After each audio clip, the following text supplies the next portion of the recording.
Hello, and welcome to Night of the Bungalow. My name is Aaron, your host, and tonight I will be presenting a series of sketches that my friends and I have been working on for the past several months. Actually, I have a few more things I need to get done before we get started, so follow me. The purpose of this show is to provide good vibes, good music, and really just present a good time. Originally, this show started out as something random and fun for us all to do when we were just hanging out.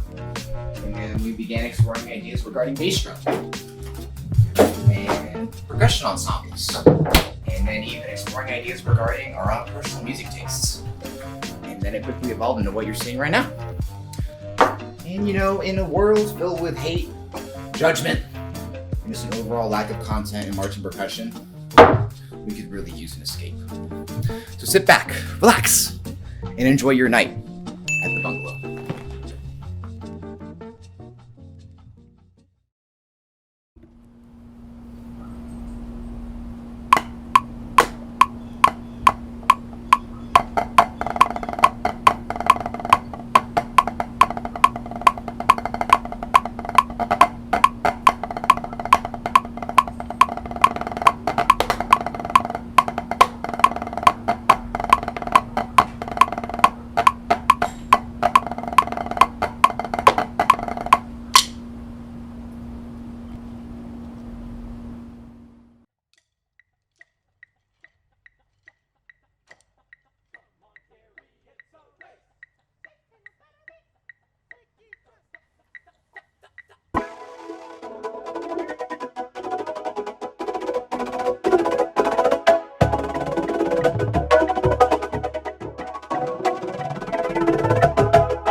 Back in 2011, my mom took my brother and I on a trip to Mexico.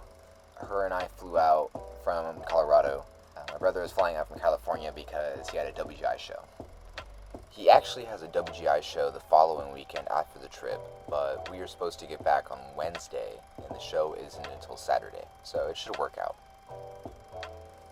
My mom and I land in Puerto Vallarta, and we have to wait a few hours for my brother to land from California. When he lands, he doesn't get off the plane with everyone else. So my mom and I are sitting there freaking out like, oh no, what happened? What happened to him?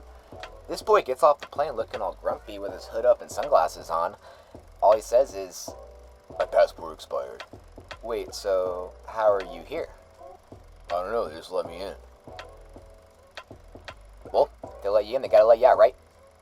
So we didn't worry about it, and we just kind of went on with our trip. So we finish our trip and make our way to the airport to fly back to Denver. You know, as soon as you walk in, you have to use your passport to even get the ticket. And the front desk lady said, hee, this is expired, you cannot use this. Please get out of my airport. So we figured the next step is to go to the U.S. Embassy and try to figure out what the options are. Inside the embassy, we wait in like a kind of a long line. It was like 30 minutes to an hour. They tell us that we can get the emergency passport, but it will be about $300 or $400. They can get it to us by Monday. It is currently Wednesday, and my brother has his show on Saturday. So that's not going to work. We explained to them that we need to be back. We need to be back in the United States way sooner than that, and they just explained there's nothing they can do. Unsure of what to do next, we make our way back to the hotel. We go through the parking garage, and this woman tracks us down. She says, wait, I heard about your passport troubles, and I think I can help you. So, we got in her car. We drove for about an hour to her house, to which we went inside. We were on her computer. She was explaining what we had to do, where we would have to go. She was giving us a map. She gave us step-by-step instructions telling us to go to the U.S. Embassy in Guadalajara, as well as pulling together as much money as we could in pesos. So we start our journey to Guadalajara. We had to fly there. It was a very tiny plane, very shaky, and a lot of turbulence. When we get to Guadalajara, it was just a lot of people. It was not what I was expecting. This is my first time in Mexico. All I really got to see was Puerto Vallarta, which is really just known for being a touristy location, while Guadalajara is not. At this point, we had passed today, so it is Thursday, and when we land in Guadalajara, we first go to check in at the hotel, and then we head over to the embassy. The rules of this embassy is that you're not allowed to bring anything inside with you. No bags, no phones, no wallets. You can bring like cash, I guess like a credit card or a checkbook, and then you can bring like paperwork, and that was it. That was all you could bring. Everything else had to be stored at this shack across the street. In the shack is just this old man. He doesn't speak any English, but the signs around him do. So that's like what we're using to communicate, and the whole thing just seems sketchy. The whole thing is awful, and we don't feel comfortable putting like our phones, our wallets, our like, I don't know, this like being in another country whose language you do not speak. Your phone is your greatest resource, and your wallet is your greatest resource. So it did not feel right putting these things in there. We ended up having to give a couple hundred pesos to this man in his shack to store our things, and then we went into the embassy. We ended up having to wait in this super long line for like 2 or 3 hours before anyone would speak to us. You know what's really funny is when we ended up getting to the end of that line, we assumed it was the line for people trying to get into America. That was correct. However, it was actually for Mexican citizens trying to get into the United States versus American citizens trying to get into the United States. There's actually a separate line for that, and guess how many people were in that line? Zilch. 0. There was no one in that line. We went to that guy, and he said, "Oh, hello, how are you doing? How can I help you?" We got taken care of right away. He said, "We can get you an emergency passport by tomorrow," which would be Friday. which was cutting it very close, but would suffice. So we commit to all the paperwork, we pay another few hundred pesos, we leave, we get our things from the shack, everything was fine, we go back to the hotel, and honestly, we just went to sleep after that. So we wake up the next day with a plan. The plan is to go to the embassy, get the passport, go to the airport, get the earliest flight back to the United States, then we'll recollect and make a new plan from there. First, we head back to the shack to pay our friend another few hundred pesos to watch our stuff, and then we make our way into the embassy. We go to the line for American citizens, which, again, has nobody in it, and the fella from yesterday informs my brother that all of his paperwork had been processed and they just need to take his picture. They forced my mom and me to go outside to wait for him, since only my brother was allowed in the back rooms, so we went to the shack to get our things while we waited for him, only to find out that the shack had closed while we were inside the embassy. Not soon after realizing that, my brother came outside with his emergency passport ready to go, but we aren't able to get our phones and our wallets due to the shack being closed. So, my brother says, "Screw this, I need my phone." The door was unlocked, so he went inside, but he was in there for a while. While he's in there, an armored truck drives by. A bunch of armed guards, like full riot gear, helmets and masks. They got the riot shields, they got shotguns, they have assault rifles. They just start emptying out of this truck. A man in a suit and a bulletproof vest comes out of the passenger seat of the truck.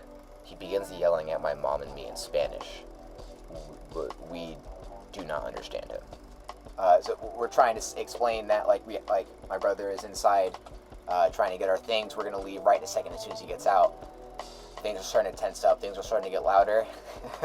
More and more armed guards or armed people are getting out of this truck, and all of a sudden we see my brother get out at the end of the street. I don't know how he got there. We went all the way down there. He has our things. Everything's fine. We hail a taxi. We go to the airport, and we get the first flight back to the United States that we could. We ended up landing in Denver.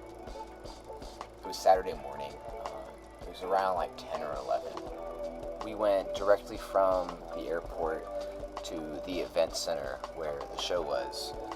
My brother went straight from the car to go get all of his equipment. He got all set up for the show, and he ended up with about 15 or 20 minutes to spare.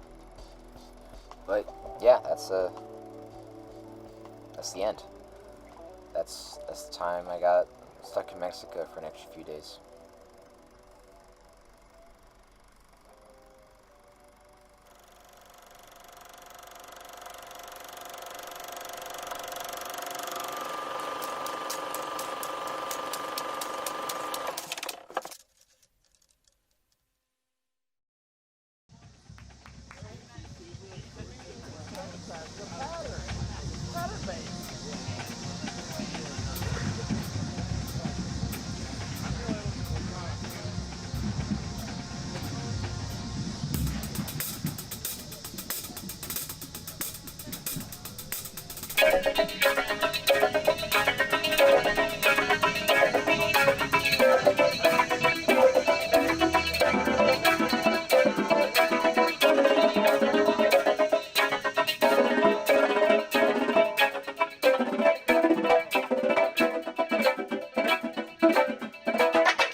Alright, word. Did y'all check the updated music on the Dropbox last night? No? Alright, word. Well, I prepped for you guys anyways. I kind of just wanted to make a few changes while we're all here. Starting on bar 3. Looking at that 3-2-3 thing, let's kind of just forget about that and play like a bucket into a single into like another bucket again, and then so it's kind of like then we're just gonna turn that 7 and kind of just turn it into a Russian twisty. What's a Russian twisty? A Russian twisty is when you take a rainbow and you stick it into a 7-lit and it just goes zada za. Oh, back in Minnesota we called those energy bills. That's stupid. Can I get another one? Thanks. Yo, why do I only got 6 notes? Well, I mean, we're a bass line, you know? We don't all really get to play the same parts, and we're not all gonna get to play the same amount of notes. Sometimes you gotta just take one for the team, you know? Well, if y'all are gonna play all those notes, I'm gonna get a solo before I come in then. What? No, you don't get a solo. No one gets a solo, especially not you. Watch me. Alright, if you're gonna play a solo before you come in, then what the hell are we all gonna play? Y'all can play 6 notes. Hello? Well, so like, I kind of play a lot in this. I don't really want to. If you want some of my parts, you're like welcome to have them. What? No, you just gotta keep practicing it. The more and more you practice it, the easier it'll... Stop doing that! Can I have you come over, please? Thank you.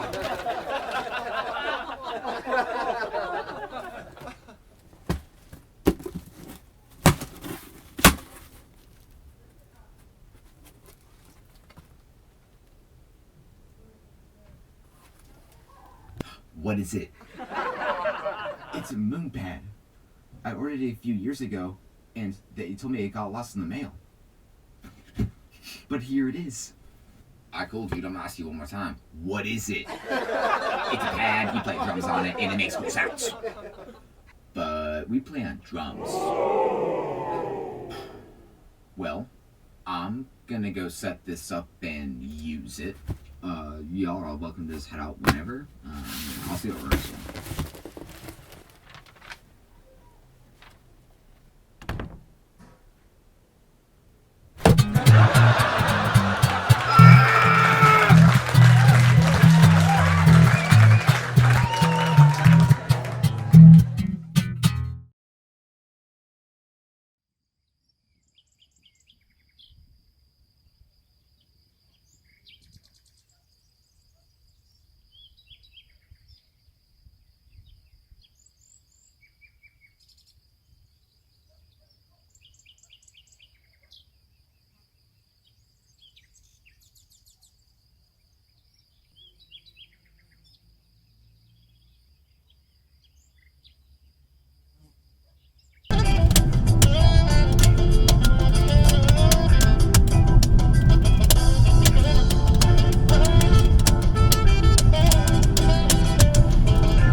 You told me you were drowning.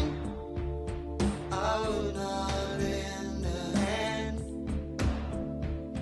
I've seen your face before, my friend, but I don't know if you know who I am. Well, I was there and I saw what you did.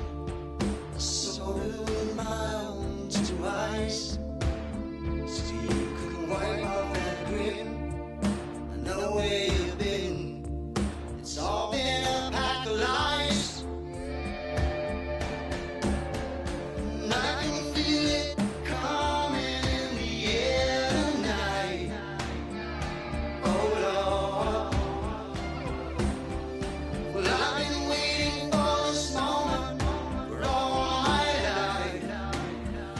Oh Lord. I can feel it coming in the air tonight. Oh Lord, oh Lord.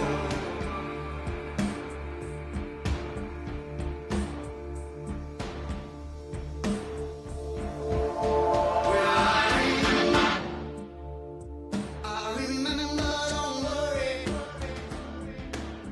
How could I ever forget? It's the first time, the last time we ever met. But I know the reason why you keep your silence up. No, you don't fool me. The hurt doesn't show, but the pain still grows. Some strangers to you and me. I can feel it coming in the air tonight. Oh Lord. Well, I've been waiting for this moment for all my life. Oh Lord. I can feel it in the air tonight. Oh Lord. Oh Lord.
Well, that just about wraps up the evening. If you made it to this point in the video, thank you so much for watching. We all really appreciate it. Stay safe out there, make sure you like and subscribe, and we'll catch you next time on Night at the Bungalow.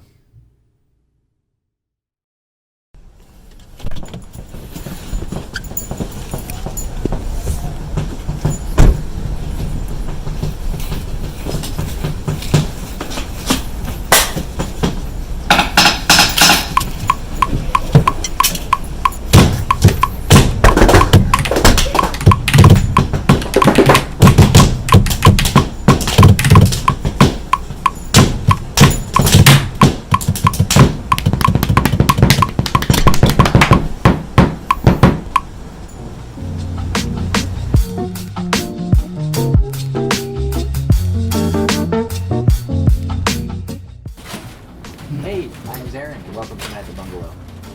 If you're wondering what this is, it's a variety show centered around ideas revolving marching percussion. This began as a personal project of writing random hits that could reference Billy Joe and BCI, allowing me to challenge myself in creative ways that I've never really touched before. And it eventually evolved into what you're seeing right now.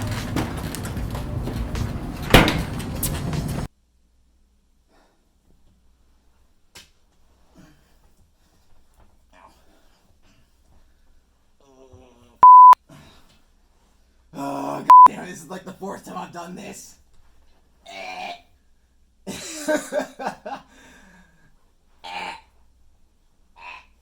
My butt is out. Get ready to see the Kraken. Don't look at me. Okay, so check this one out.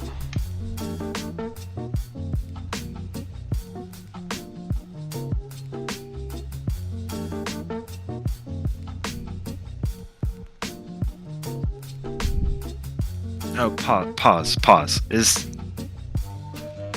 Is Anthony supposed to be in the shot there? Or...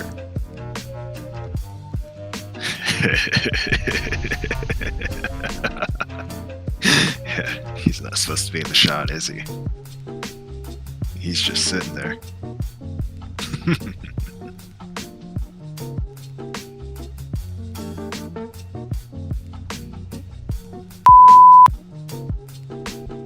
Okay, so I'm just gonna fake it.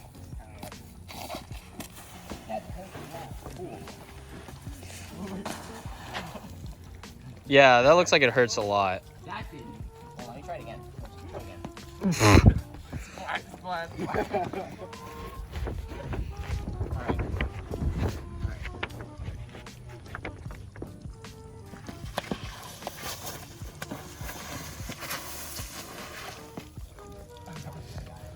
You got it? Let's do it.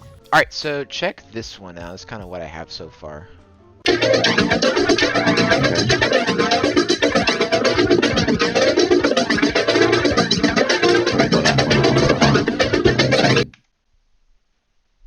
Yeah. What is that? So, I took, like, you know those vocoding skits I've been doing. I took the Blue Coats playing their exercise Vortex and vocoded it with the original song it was written off of, which is this song from Meshuggah. And I tried to just essentially just layer them on top of each other and put them, make the drums go with the song. Was it supposed to sound like the word itself, Meshuggah?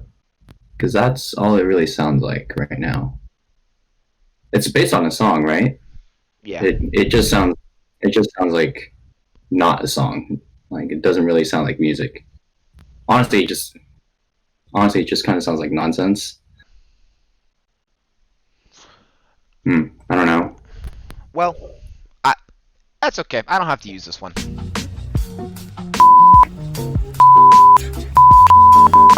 Okay, do it again. More.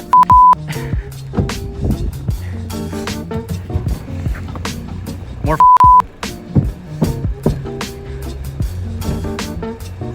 This is so funny. More. More. Yo, you straight up has like in there. Last time more.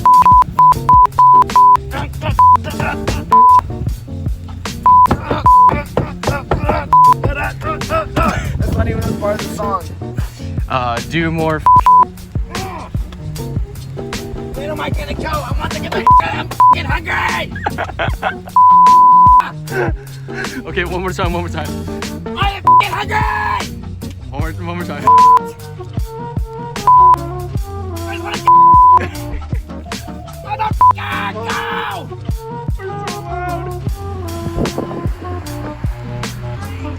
It's green!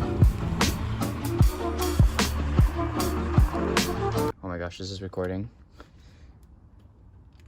Hello? Now it is, baby. Okay. Here we go. 3, 2, 1, action.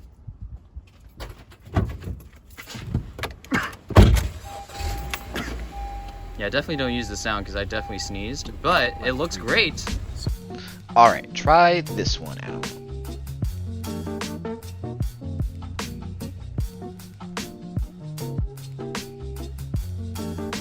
How was that? Why do you have so many shoes in your fridge?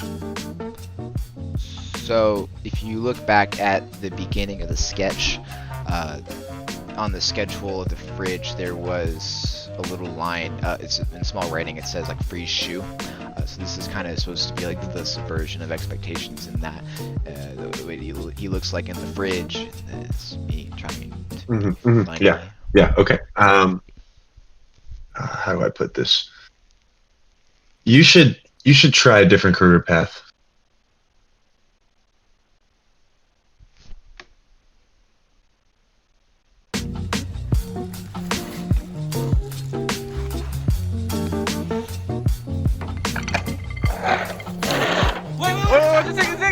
Oh. 3, 2, 1, action. That was awful. Oh god. Oh no. No. How do we do this?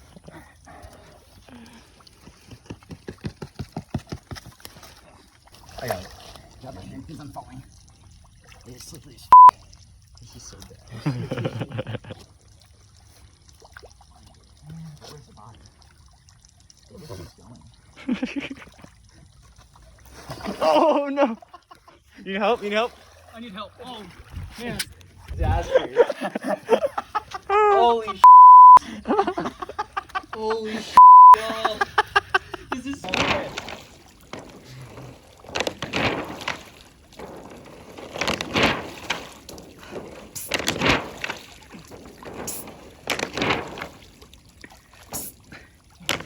Alright, boy, come here. Careful.